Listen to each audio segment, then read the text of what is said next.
Mm.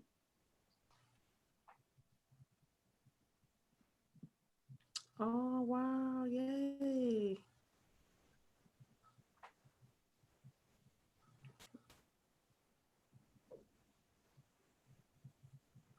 Hey. Hi. There's Okay, Mr. Hall. He's here. there's Mr. Hall right there. Awesome. Okay. I still see. Okay. I'm just trying to make sure everybody's in before I start. We got about Says four, 4, 3, three more. 1. Okay. Good afternoon, everyone. Good afternoon. It's good to see everybody. Thank you all for joining our Black History program. We at Beecher High School are very excited to host this Black History event. We are delighted to have 6 dynamic speakers from our area who have agreed to take time out of their busy schedules to share their journeys to becoming successful professionals and offer advice for young people. We are looking forward to you guys following in their footsteps. I am going to give a quick introduction of our speakers, and then I'm going to turn it over to Mr. Milo, our coordinator of culture. We have Mrs. Walida McClendon Britton. She's a senior industrial engineer at Next Tier Automotive. She is a graduate of Flint Northwestern High School. We have Miss Alicia O'Connor, Chief Operations Officer, Anderson I Associates. She is also a graduate of Flint Northwestern High School. We have Mr. John Lansdowne, Senior Engineer, Penta Research. He is a graduate of Beecher High School. We have Mr. Nathaniel Hall, President, Exclusive Heating and Cooling Company. He is a graduate of Flint Central High School. Joining us in a few moments will be Dr. John Bell, DPM. He is a podiatry specialist residing in Memphis, Tennessee, and he is also a graduate of Beecher High School. And we have Miss Tracy Palmer, owner of Trendsetters Productions. She is also a graduate of Beecher High School. Welcome, welcome, welcome. Mr. Milo. All right. Thank you all so much for joining us. We're very excited about all of our professionals that have taken time out of their busy schedules to be with us today. I do have a quick correction to make. Alicia O'Connor is actually a CEO. We mistakenly listed her as a COO, but she is a Chief Executive Officer at Anderson I. And we're just very delighted to have you all. A historian is one who writes history, according to Webster's definition, and these individuals have written quite significant stories of their own, and we're happy to share those with you today. So the first person that we're going to be talking to is going to be Walida McClendon Britton, who happens to be a longtime friend of mine and a fellow Northwestern alum. And Mrs. Britton. Good afternoon, everyone. My name is, as he said, Walida McClendon Britton. Graduated from Flint Northwestern in 1991. So this year will actually be my 30th anniversary for high school. That's pretty amazing. I grew up in Flint, lived in Flint all my life. I went into engineering, being introduced to it at a program in the 8th grade, actually. So ever since I was in the 8th grade, I knew that I wanted to be an industrial engineer, and just thankfully I was able to stay on a path to make my dreams come true. And after 20-something years, I'm still working in the field that I always wanted to be in. That is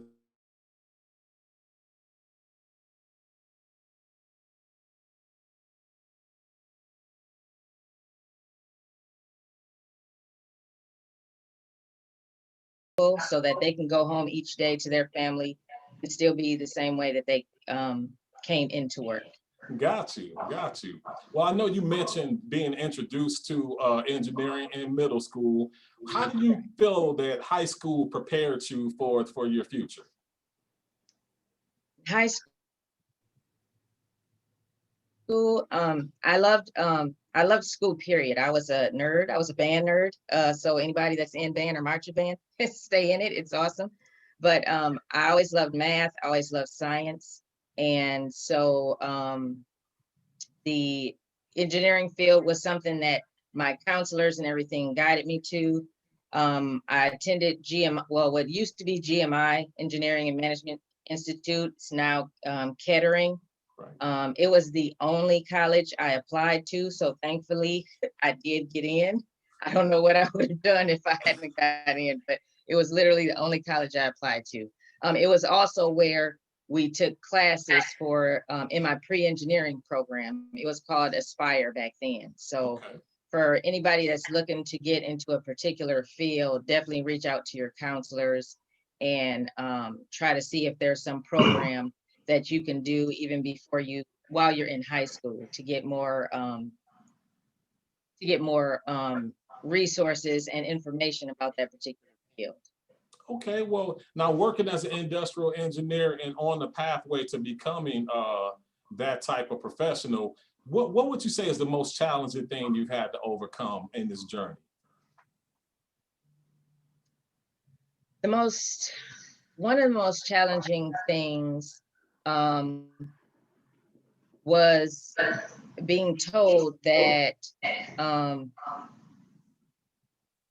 there was a career fair where we they had a bunch of different workplaces set up in the gym, and we were to go there and take our resume and talk to them to help prepare to get us to get an internship. Okay.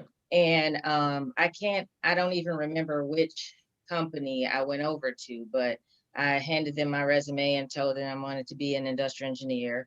And it was an older white guy, and he said, well, you're looking at my resume. Oh, you're from Flint. I really don't think that, that's really not the field for you. You should probably look at doing teaching or something like that. And I left in tears because, I was just in shock that he would say that, but that, he felt that way. So went home and cried and told my parents, and of course they were upset, but they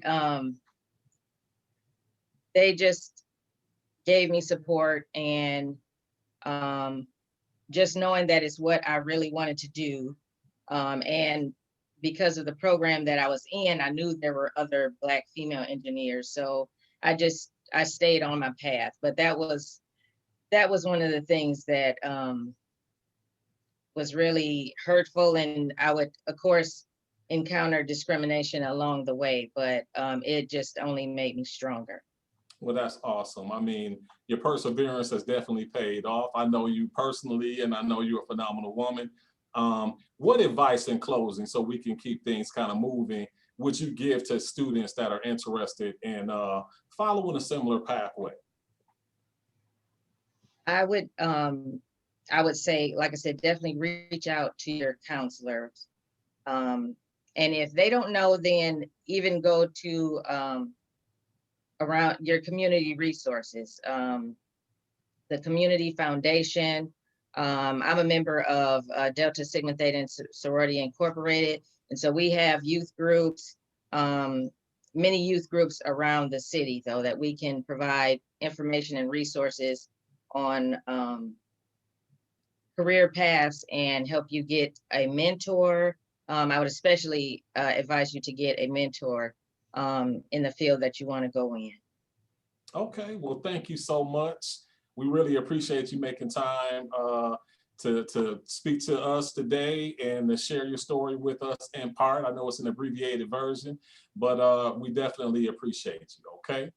Next person that we're going to be speaking with is Alicia O'Connor.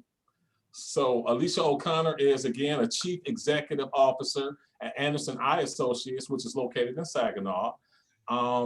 Alicia, are you able to, okay, you got your mic on? Good deal, Yep. good deal. Can you hear me? Yeah, absolutely. Would you give us a little bit of background on yourself?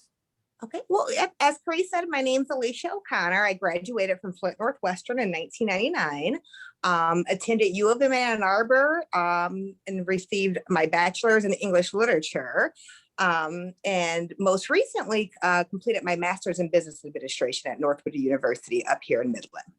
Okay, so that is awesome. I have a daughter at U of M Ann Arbor, so shout out. Go Blue. Yeah. But would you tell us a little bit about what does the CEO do for an association like Anderson? Well, it's healthcare still. So, healthcare administration. So we take care of the eyes here. We're focused on a specific organ of the body, but that could be anything from glasses to contact lenses, surgery if you don't want to wear your glasses or contact lenses anymore, or medical issues, cataracts, glaucoma, macular degeneration. So I work with a team of doctors, surgeons, nurses, technicians. We even do artificial eyes for those who've lost an eye secondary to trauma. So that's what we do here. We help people see. My job's in the background though. I create the environment and the structure that allows them to do what they do best. So I have a lot of financial responsibilities, budgeting, benchmarking, KPIs, negotiating contracts though with insurance companies so we can make sure that we can take the insurance of whoever walks through our door. I get to do a lot of fun things too though, like marketing and advertising, and try to think of creative ways to engage people to come in and get your eyes checked out. So yeah, Okay.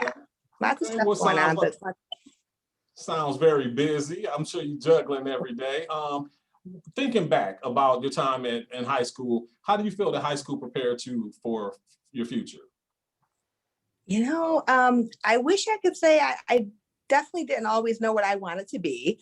And I struggled in high school early on. I remember there was a time where that freshman year was hard for me, and I was looking like I may not pass for a minute there. And so I think that what I learned most, or I learned how to advocate for myself, and I learned how to communicate with people and build relationships. There's value in people seeing you. Teachers, our counselors, principals, people are busy and they're trying their best, and we've got so much going on. But if you feel like you're not being seen or heard, find your voice and speak up. And when I was able to raise my hand, like, that makes no sense to me. No shame. I'm not going to be embarrassed anymore. I don't know what you're talking about.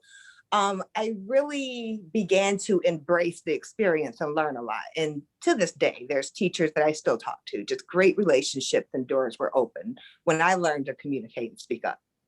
That's wonderful. Communication is definitely a fundamental skill we all got to get. High school is a great time to kind of find that voice. What would you say was the greatest thing you had to overcome in your journey to become the CEO?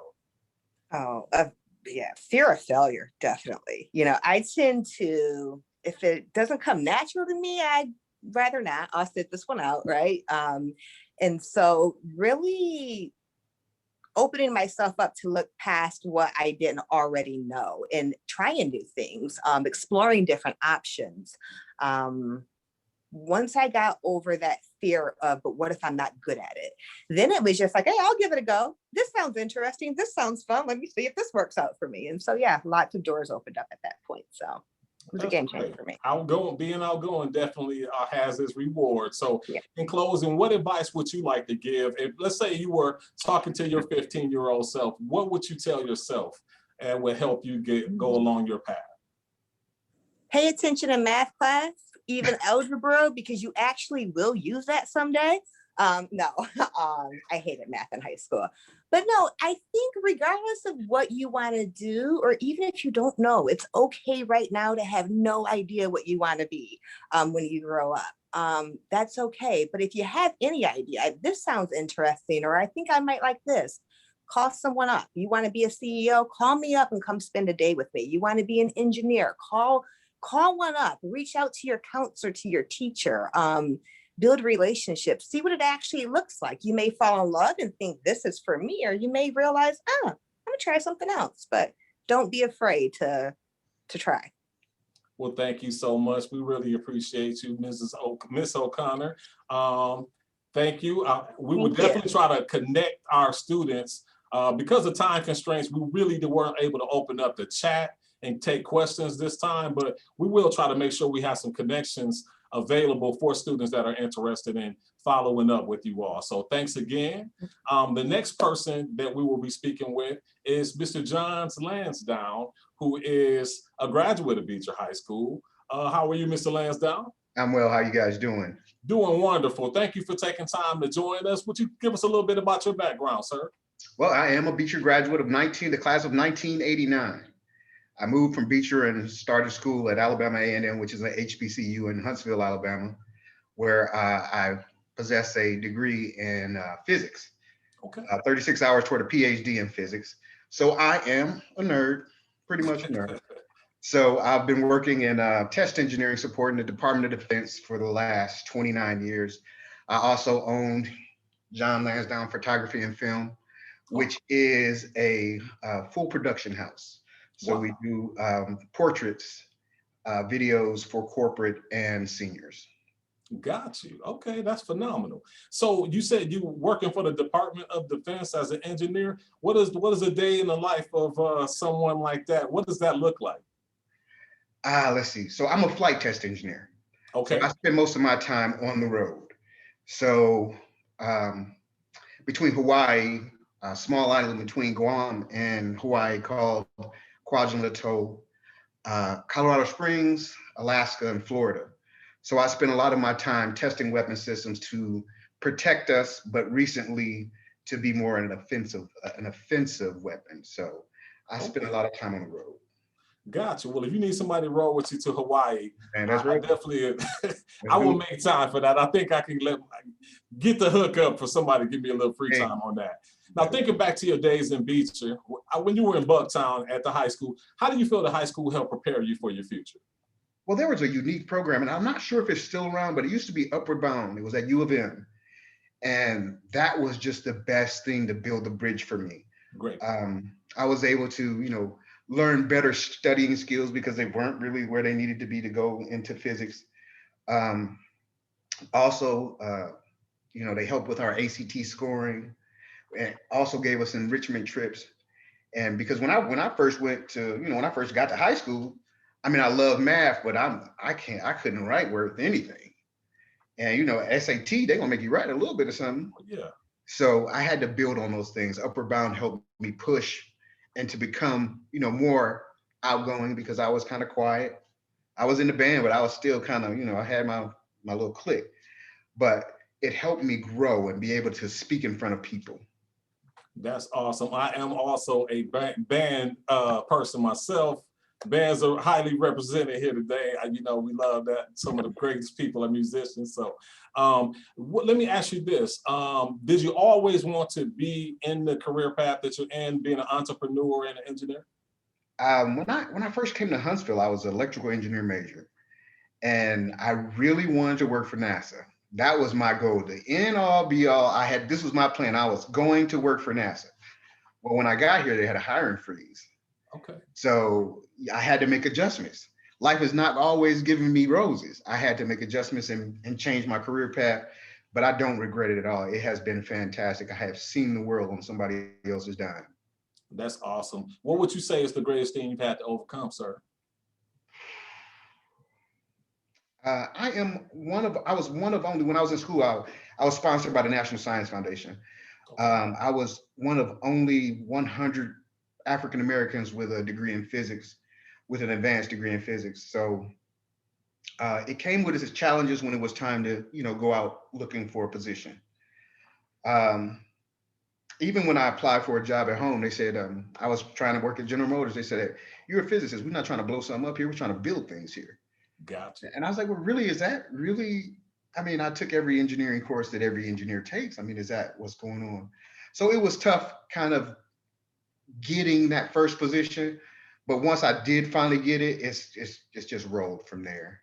So I never ever let somebody tell me no. You can tell me no if you want to, because I'm gonna keep asking. I don't have to ask you, but I'm gonna keep asking. Hey, that's a great piece of advice and message there. What advice would you give to kids that are currently at Beecher High School? Oh gosh. discover your passion early. Discover it early. Know exactly, I mean, you don't have to know exactly what you want to do, but if you find something you love, it can translate to a career for you. Absolutely. Now, I didn't find out until I was 31 years old. I picked up a camera and I just fell in love. But I was already doing the engineering work, and the engineering work just came easy to me. It just really came easy to me. So once you find your passion, find a mentor, somebody who's already walked the path, so you can understand and don't have to go through the pitfalls that they have. And then, people who are discouraging to you, put them in a place where you don't have to worry about them. You keep on moving. They're going to say what they're going to say. People are always going to say something, that you can't do it. Don't even pay attention. Just keep on doing what you're going to do. That is wonderful advice, Mr. Lansdowne. Thank you so much for joining us today. We really appreciate it.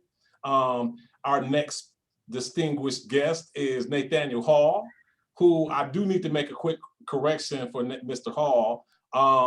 He is the president of Exclusive Heating and Cooling Company, and he was stated he was a Flint Central High School graduate. He actually attended Flint Central, but if I'm not, correct me if I'm wrong, you did relocate to the Detroit area at some point and graduated from, was it Cass Tech?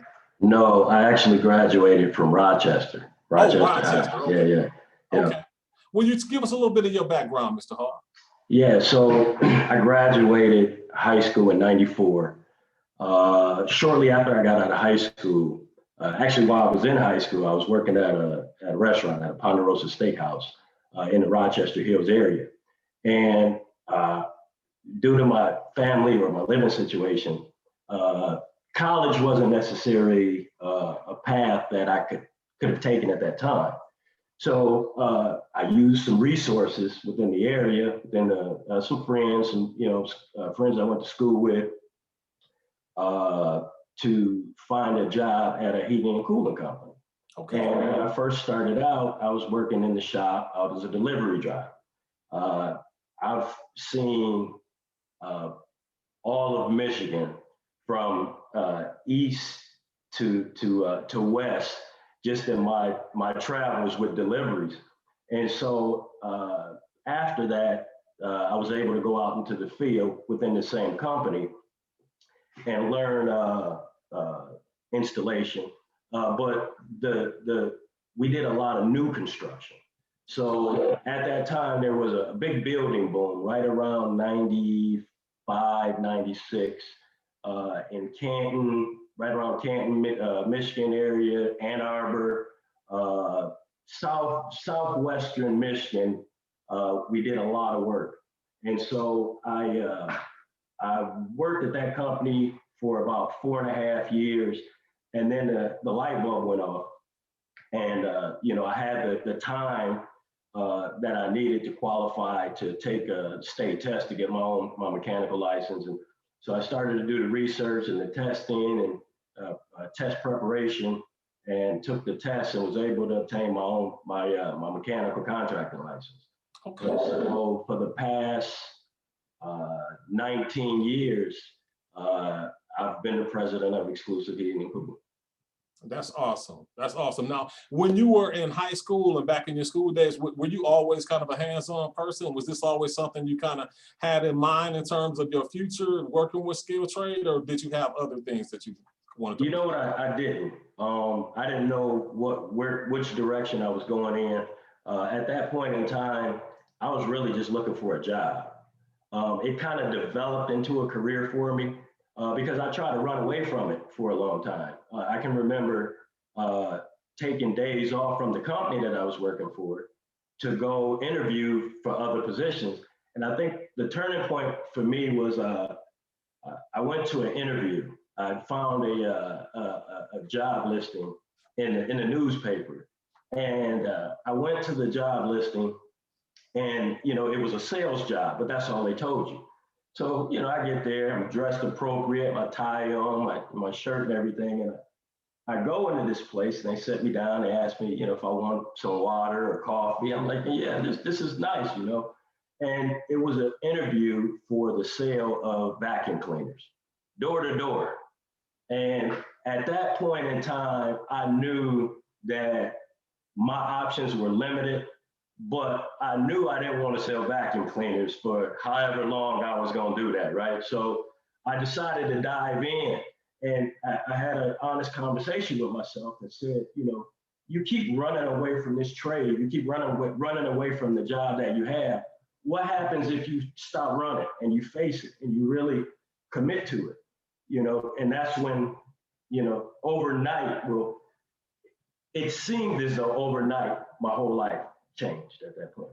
That's awesome. That's awesome. Let me ask you this: as the president of Exclusive Heating and Cooling, what is it? What is a day in the life of a president for is it HVAC? HVAC, heating and cooling. What does that look like? Well, so I'm generally out of the house between 6:30 in the morning. I typically come to my office, make sure. So we have a full sheet metal fabrication shop in the back. If there's any metal or any jobs that I have going out, making sure that all the metal that we need, or all the ductwork and whatnot, that order's ready to go out. We do a lot of new construction, multifamily apartments, condos, things like that. So typically we do anywhere between 250 to 350 units a year. Okay. Right now it's 9 of us. I have one office manager, one estimator, myself, and then everybody else is out in the field. So yeah. Okay. Now, what advice would you give to young people who might be interested in going into skilled trades or not really sure about what path that they're interested in? What I would suggest is tap into the resources that are available to you. Even if they're not many, there are some or few. Even with, you know, when I was coming up, there wasn't a Google, right? There wasn't, you know, and so really you have that information at your fingertips. And also put those counselors to work. That's what they're there for at the school, you know. Ask the questions, and if they can't answer them, then their job is to find that answer for you. You know, it starts right there, and then really be passionate about your journey, not necessarily the career path if you're uncertain, but definitely commit, keep a good attitude. You know, a really good attitude is really what makes people want to help. You know, if you don't have the right attitude, man, it could set you back quite a ways. And so what you want to do is take advantage of that youth, take advantage of the age that you are. When I first started, I was 18. I'm 45 years old right now. I've worked for myself longer than I've worked for any other company. So, and that's attributed to when I got into the trade, I was 18. By the time I was 25, I was working for myself. So just keep that attitude, good spirit, you know, stay focused in school, even if you don't understand the subjects. The math, I heard someone say, you know, they hated math. I was not a very good, I wasn't a very good student because I wasn't as focused as I could have been. But later on in life, I do more algebra and geometry in my shop now than I ever did in high school. So that age-old question, when am I ever going to use this? You never know. Absolutely. Well, Mr. Hall, thank you so much. We really appreciate you sharing the time and the benefit of your experience, sir. Thank you. No problem. Thank you for having me. Next person we have that is coming up, and we do have Dr. John Bell, DPM, a podiatry specialist who is on the clock right now, taking a little bit of time to speak with us. How you doing, Doc? I'm doing good. Blessed and highly favored. I'm glad to speak at the Beecher Black History Month here. I'm at Region 1 Hospital right now. I'm just going to show you our clinical room, if you don't mind. Absolutely. I'll just show you what's going on, so everybody wonders what our office looks like or our clinic looks like. So I'm going to give you, before they bring a patient in, I'll show it to you real quick. Okay. So this is one of our X-ray areas where we see X-rays. Okay. This is one of our tables that we see patients on. Here are right. some of our instruments that we see, one of our table layouts. And as I spin around the room, this is where I see my computers at, where I can see my patients. Here's our gloves dispensary, sharps containers, my sink where I wash my hands, another computer where I see screens at for my patients. And here's the door they come in here with. So this is just a layout of just where I am and what I do in the office here. And we have some great staff that we see. All right, good nurses, give me a wave. Since we talking to the kids now, give me a wave. There's some good, our great nurses here at Regional One. So, this is all the kids. See all there? So all our great nurses, our great staff, our great people and everything. This is one of the offices I use. Okay. And here's some of my surgical instruments that we use. So when we do surgery, this is my office chair, one of the other doctors. This is the computer we fax out. This is my big calendar where all of my procedures are. So we're just trying to show you a little bit about where I am. So now, as a podiatry specialist, sir, can you tell us what's a day in the life of a podiatry specialist? What does that look like? And about how many patients are you dealing with on a daily basis? Oh, how many patients you got on schedule today? 25. 25. You have Okay. 25 already. I always speak to 3. So, there you go. So there you go. 25. Now, do you work like 8-hour shifts? Or you working 10-hour shifts? Or how is that working right now? Oh man, I can go anywhere from like a 10 to 12-hour day sometimes. Wow. Today I'll have about a 10, 11-hour day today. Got you. So I've been up as early as about 6:30 this morning. So when you're working up a patient and dealing with them, what does that look like? Well, what that looks like is that we take their blood pressure, their temperature, we look at whatever wounds they have, we do a complete medical history, we look at their feet, their lower limb. We also analyze if they have any other diagnosis such as diabetes, hypertension, any stress, any particular type of deformity. We take all that into consideration and try to make the best analysis for the patient. And they usually are very thorough evaluations that we do. That's awesome. Okay. Well, as a Beecher High School graduate, going back in time, how do you feel that high school prepared you for the field that you're in right now? You know what? Beecher teaches you to be very strong. Because one thing about Beecher, it's a socioeconomic hardship type area. So if you can come through that, you can almost come through anything if you got the right mind.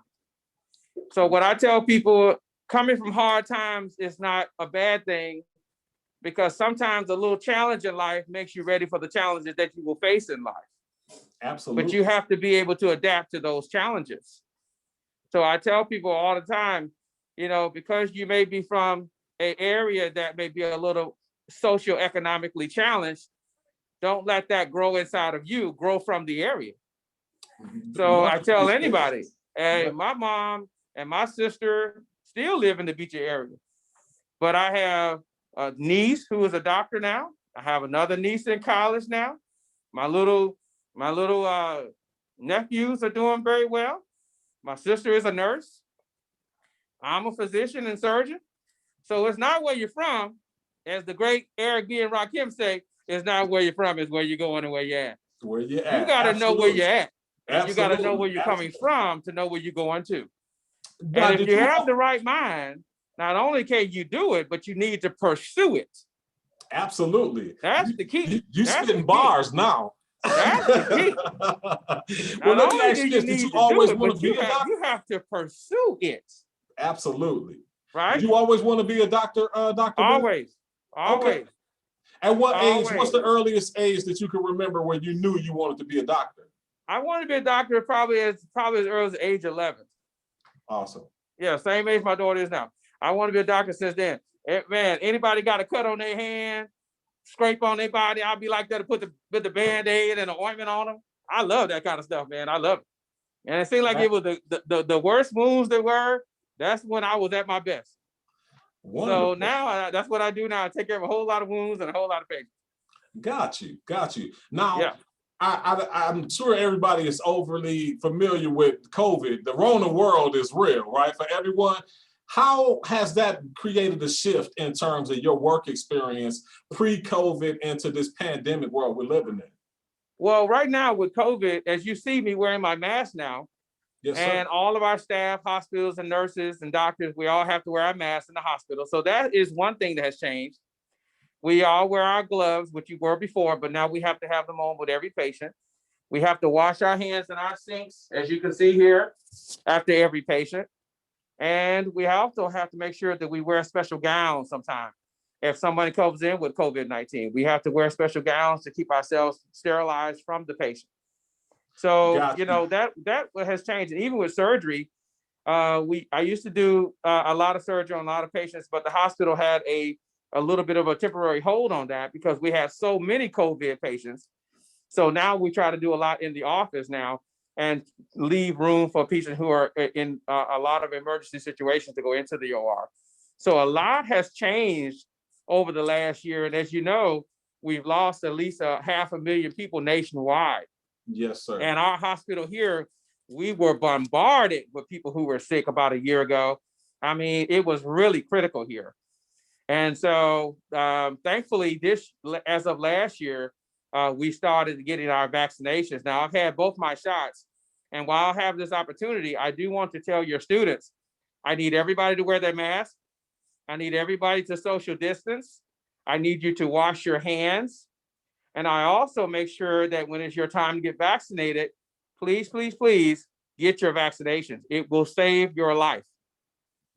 That is wonderful advice. Absolutely. I'm very happy to say I have had both of my shots as well. Yes, sir. Yes, sir. Shout out to Miss Wilson. There you go. There you go. With that being said, I also would like to just ask you this. What would you say is the greatest thing you've had to overcome on your journey, sir? The greatest thing I've had to overcome in my journey to become a physician and surgeon is the fear of failure. The fear of failure. And many of us are taught that early on. Oh, no, he ain't gonna be doing it. Oh, you ain't that smart. Oh, you can't do it. I'm here to tell you, you have to master your fear. Absolutely. The greatest thing about fear is that it stops us from being successful. Yes. So the greatest challenge I've ever had is to overcome my own personal childhood into adult man fear. Once you conquer that, then you can do almost anything. Because, you know, I'll go back to what the good book says. You know, the Bible says he didn't give us a spirit of fear, but love, joy, and a sound mind. And when you're fearful, you can't have love, joy, and you can't have a sound mind if you're full of fear. Absolutely. Absolutely. So that was my greatest challenge, to go to medical school, to my sister who became a nurse, my niece who became a microbiologist. All of us had to overcome the fact that we're from the hood. But don't let the hood grow up in you. Grow from the hood to do some good and bless your brotherhood from the hood. Hey, I love it. I'm about to put that on a t-shirt, Doc. That's how you do it. Let me ask you this. What advice would you give to the high school students here at Beecher? I would tell the high school students at Beecher, first of all, you want to get good grades. You want to take it seriously now. You have about maybe 3 to 4 years left, most of you. Enjoy these years, but take them very seriously. These are the years that will dictate what college you get into. Absolutely. These are the years that will dictate what career you can do. These are the years that will dictate how you score on your SATs, on your GREs, on your MCATs and entrance ACT exams. These are the years for that. And so these are preparatory years. These are not, you know, I'm gonna go to school when I want to kind of years. These are, I'm gonna get myself together for what I need to do years. Absolutely. And if you don't get a good education now, you will be 2 to 3, 4, or even 5 generations behind your counterparts out there. And I will tell anybody, take this time serious. Cut off the zeros, get into the clique of the heroes. Well, that's what I would tell you.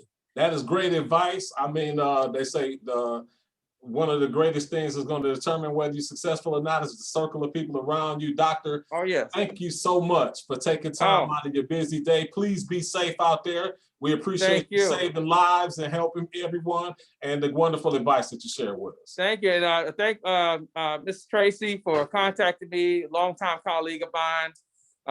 Great Beecher alum, is doing great there. All you guys out there, John, great friend of mine. Really enjoyed seeing him today. All of you guys, I wish you guys speed, be blessed. And thank you for this honor, because as you're honoring me, I want to share some blessings with you. And just like, you know, this opportunity, it's just each one teach one. And we pass these great nuggets of life along. So thank you for this honor. I certainly appreciate the time. And I hope it was successful and we planted some great seeds with some great minds out there. Thank you so much, Doc. It's been phenomenal. We really appreciate you. Now, thank you and God bless. Thank you. Last but not least, I am happy to introduce Tracy Palmer, entrepreneur, business owner, activist. I could continue to go on. How you doing today, Mrs. Palmer? We got your mic muted. Can we?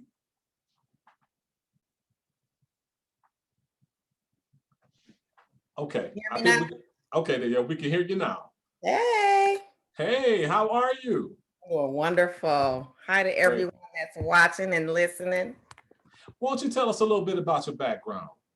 My background, well, I am a proud Beecher graduate, 1993. So Trendsetters Productions, a lot of people have a lot of questions on what exactly that is. So it's a production company. It consists of, I'm a life coach. I'm a motivational speaker. I am an event coordinator. I'm a model coach and I'm a host, but most importantly, I'm an anti-bullying and suicide awareness activist. That's the biggest thing. And so with all of that, I create events such as Fashion Against Bullying. This Is Me, which is for special needs kids and families.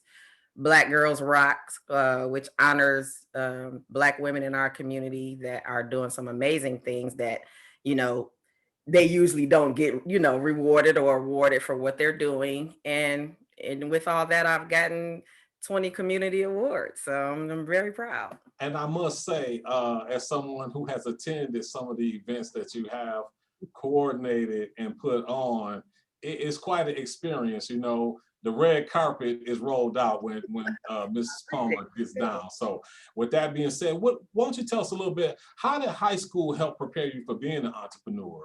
Oh, wow. Well, high school, it actually prepared me a lot. You don't know it at the time, but in high school, I was extremely social. And I was very, very good. I was a great listener and an extremely good writer, which actually I use on a daily basis now, and help other people get through their hardships and things like that through journaling and, you know, just speaking and getting it out. And you know, it's the power of the pen and the paper, man. I'm telling you, it's a beautiful thing, and people don't actually know that until they begin to write and begin to deal with the things that they're going through, and you know, things like that. So English was my favorite class. It was, you know, I got straight A's from ninth all the way through that thing. English was my thing. And so, yeah, I utilize it a lot. Although I did well in all my classes, English is the thing. That's it. Well, you all have always been an extraordinary communicator. I can so say much. that for sure. Did you always want to be an entrepreneur? No. No, I did not. So I really want to be a nurse, which is a funny thing because it's still taking care of people, just you know, just in a different capacity. I actually was a medical assistant for almost 8 years. And then, you know, I just began to have a family and started having health issues of my own. And it just took me in a different direction. And what's funny about what I do is I was supporting my children in what they wanted to pursue and what they wanted to do. And then so that's how I became an entrepreneur, so I could be with them all the time and also helping other people, and creating a platform for young people to have a voice is very important to me. And so I was just like, you know what, I'm tired of asking everybody else. Let me do this thing myself and create a platform, you know, reach back and pull forward and allow other people to be able to do the same thing. So as an entrepreneur and business owner of Trendsetters, What does a day in the life of Tracy Palmer look like? So the thing about being an entrepreneur, I have to say, is the good thing is you get to make your own schedule. You get to say when, you get to say, but that can be an oxymoron because you have to be disciplined to do that. You know what I'm saying? You have to, because you can lay around all day, every day, but then what are you actually doing? You're not making any money, of course, and then you're not building your brand, because when you're an entrepreneur, you are your brand, and you have to remember that.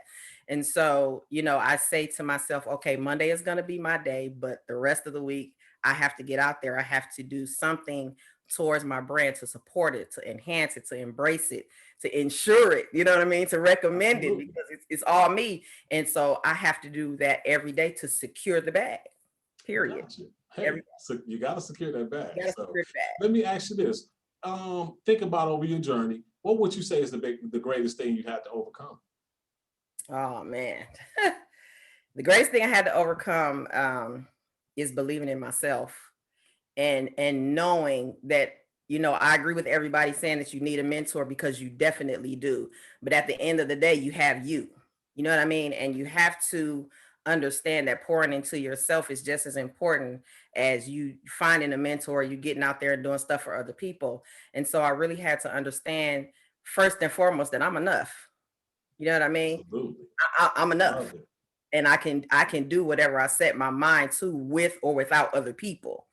And so that was the biggest thing that I had to overcome, because when we're doing something and we're pursuing something, of course we want everybody to be on our side.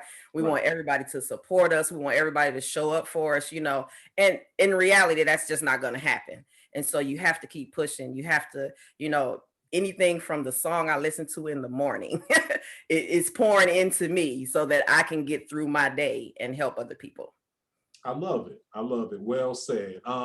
In closing, we really appreciate you being here. Would you give some words of wisdom imparting for young people that are interested in walking the path of becoming an entrepreneur or being a business owner or activist, or who may want to start a program or uplift people in some way?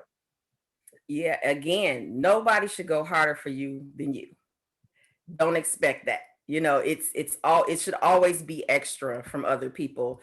And just remember to reach back and pull forward when you do make it. Your gifts are not for you. They're for us to share with other people. And yeah, you're going to get 100 no's, but all you need is that one yes that's going to make a difference for you. Absolutely. And for other people. And so my thing is literally believing that you can. You are enough for whatever you want to do. And I know that a lot of people say you got time, but life is showing us now that there may not be a lot of time. And my biggest partner is only 13 years old, and we've been doing things for over 4 years. So that means we started when she was really young. You may know her as Little Miss Flint. Anywhere from here to Washington to New York City, she's doing it. She's not waiting. She's not waiting, and she doesn't care about no. You know what I'm saying? We can make a difference right now. However old you are and you're watching this, you can start today. You do not have to wait. It doesn't take a lot. You can write a letter. You know what I mean? You can make a video. This is our life right now. So whatever it is in your heart that you want to do, you can do, and you can start right now. Ain't no sense in waiting. Well, I love that advice. A wise person told me, never put off for tomorrow what you can do today. Right. And I like to tell young people, you never get a second chance to make a first impression. So thank you ever so much. We want to give everyone, I wish we could get a round of applause going that everyone could hear for taking time out to join us and to impart this wisdom to this generation that we have an opportunity and we're blessed with to be able to reach out to and help. I'm kind of a new person here in Beecher, but I have been warmly embraced and I love the community as a Northwestern graduate, and my mother still lives right off of Carpenter Road. I'm just very thrilled about the opportunity to be here helping you all in any way that I can. Any young person that is on here or teacher or community member, anything that I can do to assist you. I am your coordinator of school culture at your service. So thank you, Mrs. Cunningham. Thank you, Mr. Sumter, Dr. Davenport, all of the distinguished board members that we have for enabling us to be able to do things like this, to reach out and try to make things, special moments happen. So hopefully this has been a teachable moment. And is there anything else that you would like to say, Mrs. Cunningham, before we part out? I just had a quote that I wanted to say to the students that I kind of got inspired from Mr. Hall. Thank you, everybody, for participating. It was wonderful. I'm glad to see everybody. I just want to say to our students, you face the biggest challenge of all. You have the courage to seek your big dream, regardless of what anyone says. You are the only person alive who can see your big picture, and even you can't see it all. And I just want to say thank you again to our presenters. Wonderful, wonderful information. Even I learned something. So Ms. Palmer, I'm gonna be calling you. Thank you, thank you, thank you. Thank you, Mr. Milo, for letting me work with you. This was our first of many assignments together. Absolutely. It's truly been a pleasure. Thank you all again. And this has been recorded. I believe we're going to make it available on one of the district websites. Hopefully it's something that this is the first annual of many to come in the future, as has been said. And without further ado, we're going to let you all go. Thank you. And hopefully we can have more events. We're open to suggestions for Black History Month and things like that from students and staff to, try to continue to grow and improve the educational experiences for people in our community. So thanks again.